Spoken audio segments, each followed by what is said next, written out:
Hola, ¿qué tal? En este video vamos a hablar sobre el RS485, que es un medio de comunicación físico que se basa en el 232. Este RS232, bueno, se publicó en 1962, sigue siendo muy usado, aunque es muy antiguo. Este protocolo ha sido todavía revisado y se sigue usando en la actualidad. El primer nombre fue el RS232, que posteriormente fue adoptado por el IEA, de Electronic Industries Alliance, y en 1997 cambia su nombre al actual EIA 232. Este protocolo 232, bueno, fue diseñado para trabajar a velocidades bajas de 20 kilobits por segundo y a distancias menores a 20 metros. Entonces, y aquí del esquema que tenemos a la izquierda, su arquitectura interna, que es el del MAX 232 o un circuito integrado similar, podemos ver que internamente tiene unas resistencias de pull-up que mantienen el estado de la señal en reposo a lo que le llamamos idle, es decir, a estado de 5 volts. Este estado idle es el estado de reposo, es decir, que cuando el medio de comunicación, el bus, está desocupado, entonces debe haber 5 volts tanto en la señal de transmisión como la de recepción. Internamente vemos que se encarga de mantener el estado lógico en 1 y cuando hay comunicación hay una estructura que ahorita vamos a ver. Y de lo principal es que tiene dos propiedades. La primera es que tenemos circuitos inversores para la transmisión y la recepción. Esto significa que si yo voy a enviar un 1, entonces a la salida voy a tener un 0. Y por consiguiente, si voy a mandar un 0, a la salida tengo un 1. Y otra de las propiedades fundamentales es que este sistema 232 va a trabajar con algo llamado como voltaje diferencial.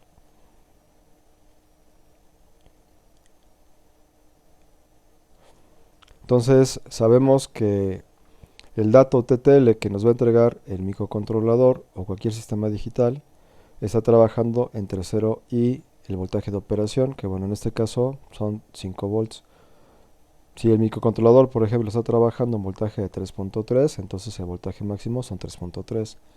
Si el microcontrolador trabaja a 1.8 de volts positivos, el TTL trabaja de 0 a 1.8 volts. Entonces, debido a que este 232 necesita transmitirse a una distancia que sea mejor o más eficiente para trabajar TTL, entonces surge algo llamado voltaje diferencial. Entonces, la segunda propiedad del 232 es que cuando ingresa TTL lo convierte a un voltaje diferencial y viceversa. Cuando recibe voltaje diferencial en esas terminales de inputs, 232 me va a entregar voltajes TTLs.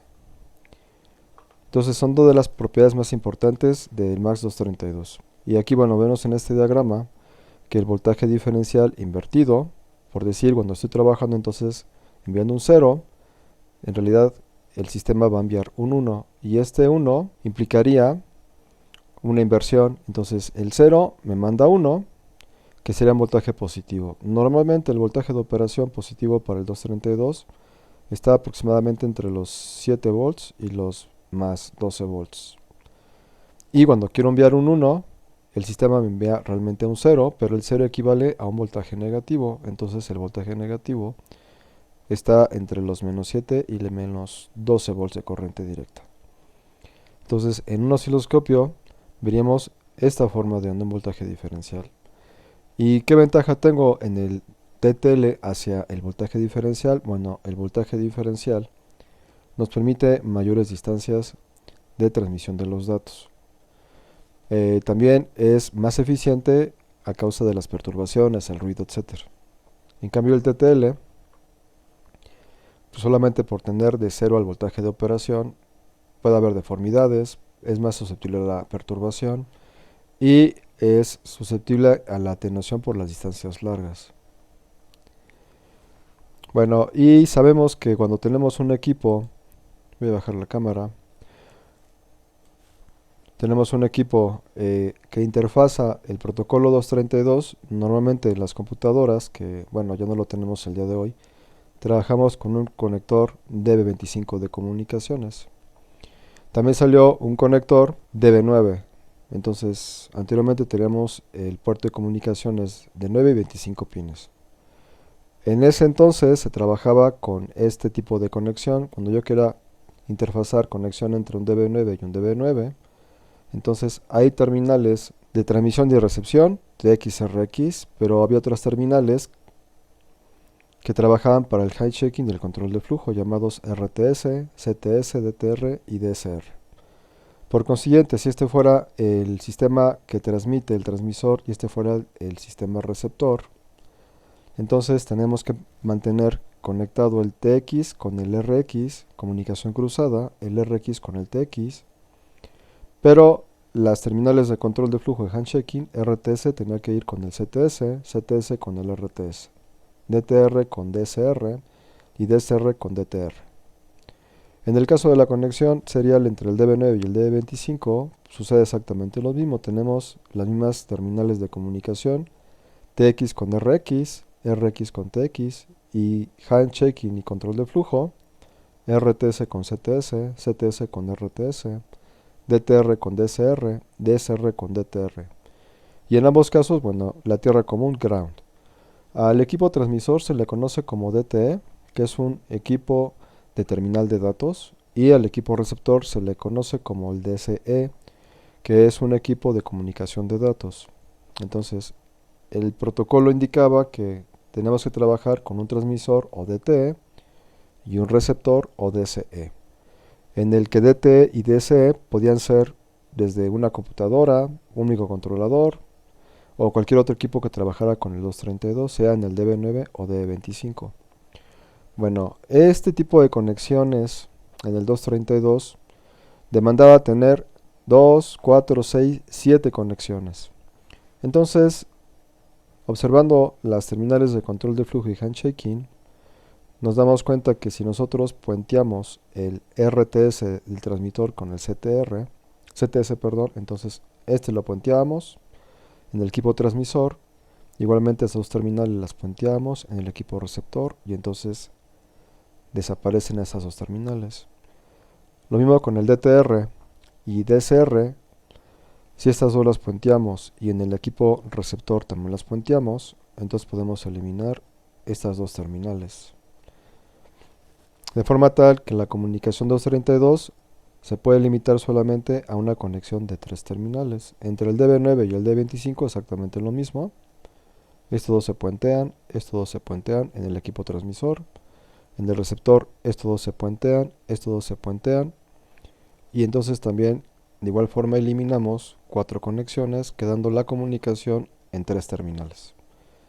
Entonces esto nos da la pauta para poder transmitir en tres terminales, pero esto demandaba la necesidad de un control de flujo de la información, para que no hubiera un colapso entre la información transmitida o recibida. Así pues, el control de flujo pasa a ser un control tipo software.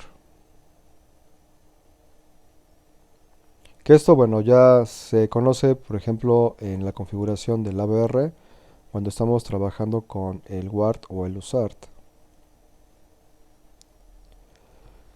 Entonces, se diseña un nuevo protocolo de comunicación que permita comunicarme a mayores distancias, trabajando con el mínimo número de cables. Entonces, el protocolo 485 surge y este protocolo también para poder enviar a máxima distancia, entonces también ocupa el principio de voltaje diferencial. Existen otras versiones que ayudan al 485, que ahorita voy a poner en esquema, porque el 485 trabaja con dos conexiones, dos cables. Entonces, esto lo que me va a hacer es que me limita la comunicación a una comunicación tipo half duplex. Para poder solucionar esta situación, entonces surge el protocolo 422, que el 422, al tener dos cables para transmitir y dos cables para recibir, entonces ya estamos trabajando con un full duplex. Que si igual nosotros viéramos el tipo de señal en el osciloscopio, tendríamos la señal que está aquí, que también es un voltaje diferencial, que aquí, bueno, aparece como la terminal A positiva con A negativa, el B positivo con el B negativo también tendría su complemento. Aquí están graficados referidos a tierra, pero si yo leyera entre A positiva y A negativa y entre B positiva y B negativa, sin referencia a cero, también obtendremos el mismo voltaje diferencial. Debido a que el MAX 485, que es el integrado, uno de los integrados que trabajan con este protocolo, aquí también podemos ver en esta conexión que la terminal B se comunica a la terminal B. Entonces, si yo ingreso por dato de entrada DI, terminal 4, por decir un 1, entonces la salida del sistema me va a hacer una inversión. Y entonces voy a andar mandando un 0 que se recibe en B. Este 0 pasa por otro inversor en el receptor y lo convierte en 1. Entonces, como tenemos una inversión en la transmisión de la información, también se maneja la misma configuración. Cuando nosotros estamos comunicándonos queriendo mandar un 1, en realidad estamos mandando un 0 en esta polarización, un voltaje positivo. Si queremos enviar un 0, en realidad estamos mandando un 1 con un voltaje negativo. También se convierte en un voltaje diferencial. La teoría básica marca que nosotros debemos usar un cable par trenzado para podernos comunicar con este protocolo. Sin embargo, sabemos las ventajas del par trenzado, pero cuando trabajamos, por ejemplo, con una conexión 485 que se va a conectar al exterior, entonces habrá que comprar un cable par trenzado que pudiera ser para exterior. Yo también lo he trabajado con un calibre de uso rudo de 3 hilos del calibre 18 para exteriores, para hacer instalaciones entre edificios, por ejemplo, cuando tengo equipos de control de acceso que necesito comunicar en tipo bus hacia una computadora para poder administrar los usuarios, el banco de datos, el acceso, etc.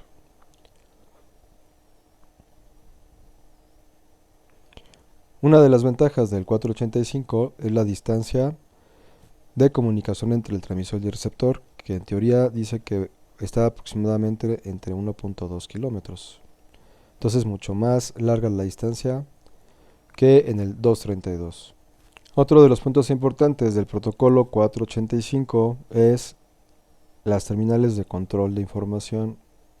Aquí tenemos dos terminales para controlar si transmite o recibe, que es la terminal 2 y 3, RE negado y DE. En el caso del equipo recepción, tengo exactamente lo mismo. Tengo dos terminales, que es la de E y la R negada. Bueno, la R negada es la terminal para habilitar recepción. Y la terminal de EE, esta terminal de E habilita la transmisión.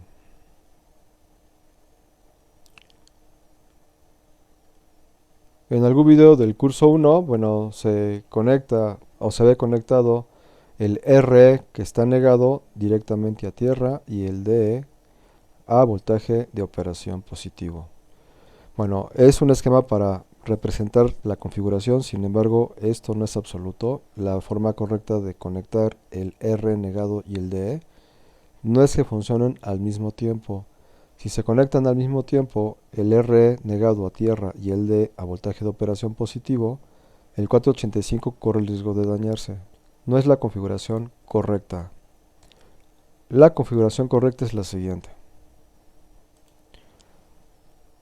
Se debe puentear entre DE y RE, y en el caso también del equipo receptor, el DE también se debe puentear al RE.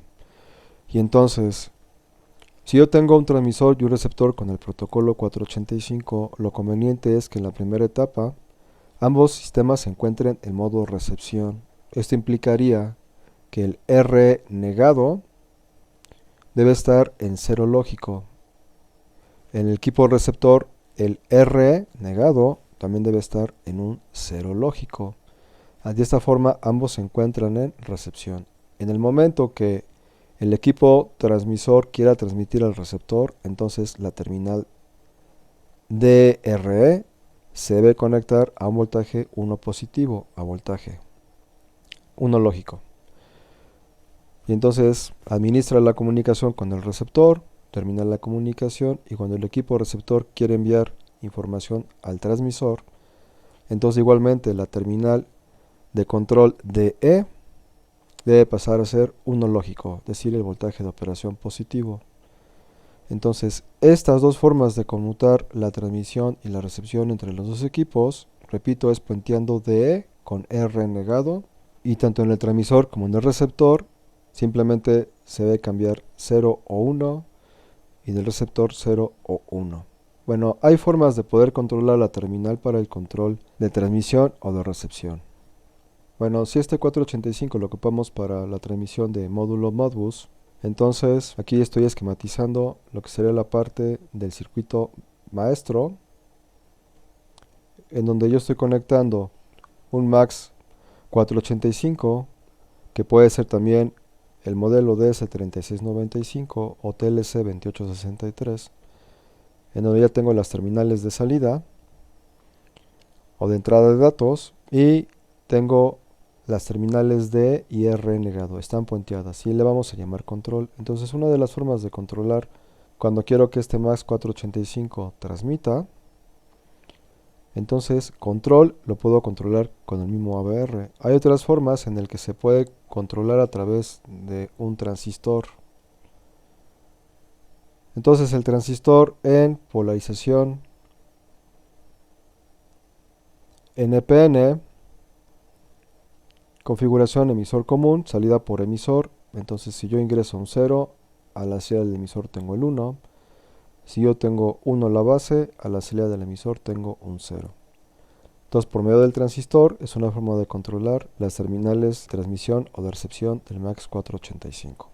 En el caso del circuito esclavo del Modbus tenemos exactamente la misma configuración. El MAX 485 utiliza los dos terminales de comunicación para el bus y tenemos las terminales de control de transmisión-recepción puenteadas, que pueden ser controladas igualmente por el AVR o pueden ser controladas nuevamente con un transistor configuración emisor común con salida por emisor. Otra de las principales ventajas que tenemos con el 485 es que tenemos una conexión tipo bus. Esto es que yo puedo tener un maestro y puedo tener diferentes esclavos. Esclavo 1, esclavo 2, etc. Y a través de las dos terminales de comunicación, a las que se les va a llamar A y B, se conectan diferentes esclavos. Como estamos hablando de dos terminales en el que se van a conectar diferentes módulos, entonces para poder controlar la impedancia del bus y que no haya un retorno tipo espejo de la comunicación, al final del bus se debe de conectar una resistencia en paralelo al bus que se le llama resistencia de fin de línea, que normalmente se trabaja en 120 ohms.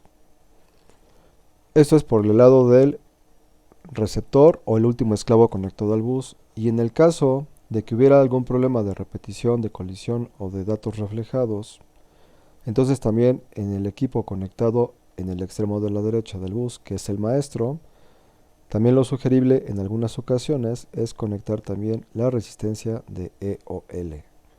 De esta forma, el receptor último al bus estaría viendo el EOL del máster. De esta forma, el máster estará viendo al final del bus el último esclavo con su resistencia de EOL, resistencia de fin de bus, end of line.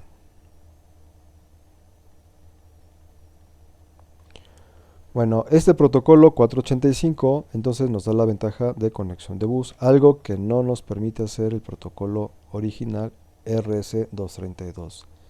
El 232 simplemente es punto a punto. Y entonces el 485 es un protocolo de comunicación, puede ser punto a punto o puede ser punto multipunto. Bueno, esto es brevemente la introducción al protocolo RS485. Lo vamos a usar para explicar posteriormente el protocolo Modbus con RS485 con módulos RTU. Ahorita los veo.